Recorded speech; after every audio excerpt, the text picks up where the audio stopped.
السلام علیکم ورحمۃ اللہ وبرکاتہ۔ سچ بولنے کی کتنی زیادہ فضیلت ہے، آج کل اکثر لوگ اس چیز کو کھو چکے ہیں۔ حضرت عبداللہ ابن مسعود رضی اللہ تعالیٰ عنہ بیان فرماتے ہیں،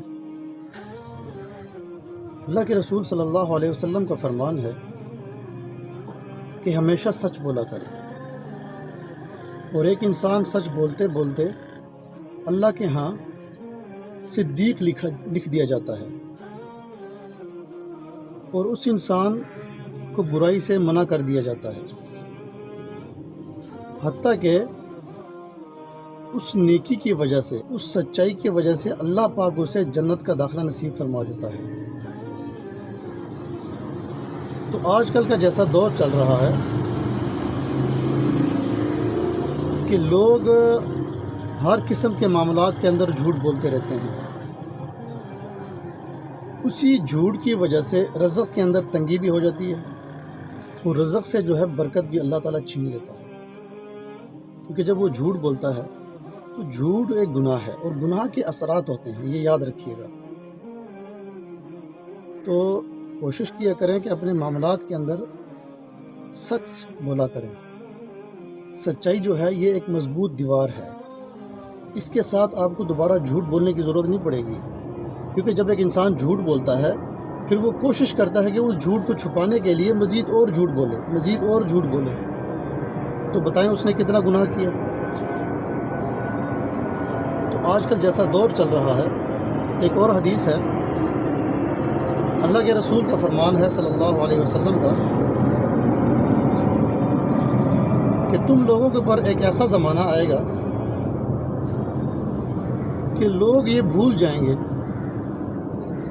حلال اور حرام کے اندر تمیز کو بھول جائیں گے،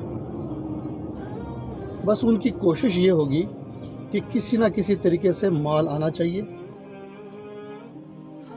اور مال کمانے کے چکر کے اندر رہیں گے۔ اب ذرا نظر دوڑائیں آج کل کے دور کے اندر کہ سچائی کتنی عام ہے اور جھوٹ کتنا عام ہے۔ ہر کام کے اندر 100 میں سے کچھ لوگ ہوں گے جو اللہ کی راہ کے لیے اپنی جان خرچ کرتے ہیں،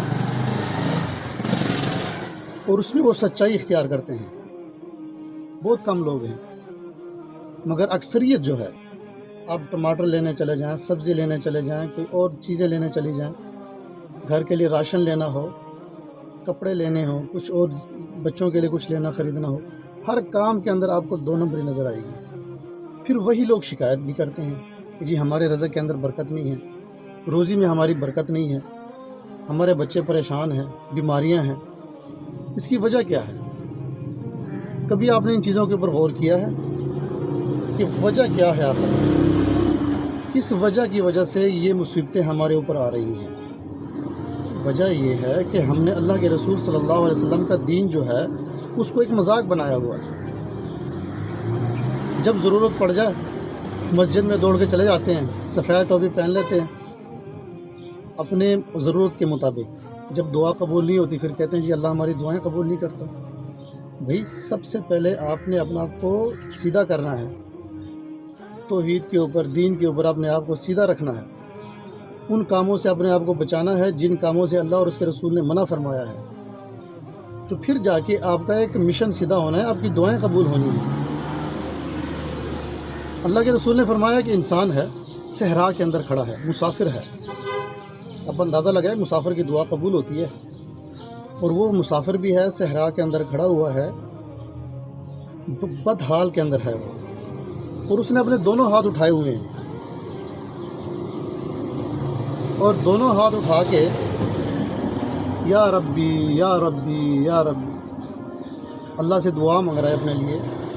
اللہ کے رسول نے فرمایا دیکھو مسافر ہے، مظلوم ہے، بد حال کے اندر ہے، صحرا کے اندر کھڑا ہوا ہے، اور اس کی دعا قبول نہیں ہو رہی۔ وجہ کیا ہے؟ اس کا کھانا حرام، اس کا پینا حرام، اس کے جسم کے اوپر یہ کپڑے یہ حرام کے۔ اللہ کے رسول نے فرمایا تو ان کی دعا کیسے قبول ہوگی؟ اللہ تعالیٰ کیسے اس کی دعا قبول کرے گا؟ تو آج کل جو ہماری دعائیں قبول نہیں ہوتی اس کی سب سے بڑی وجہ یہی ہے کہ ہم سچ نہیں بولتے، جھوٹ کے اوپر ہمیشہ رہتے ہیں، جھوٹ ہی بولتے جاتے ہیں ہر کام معاملے کے اندر۔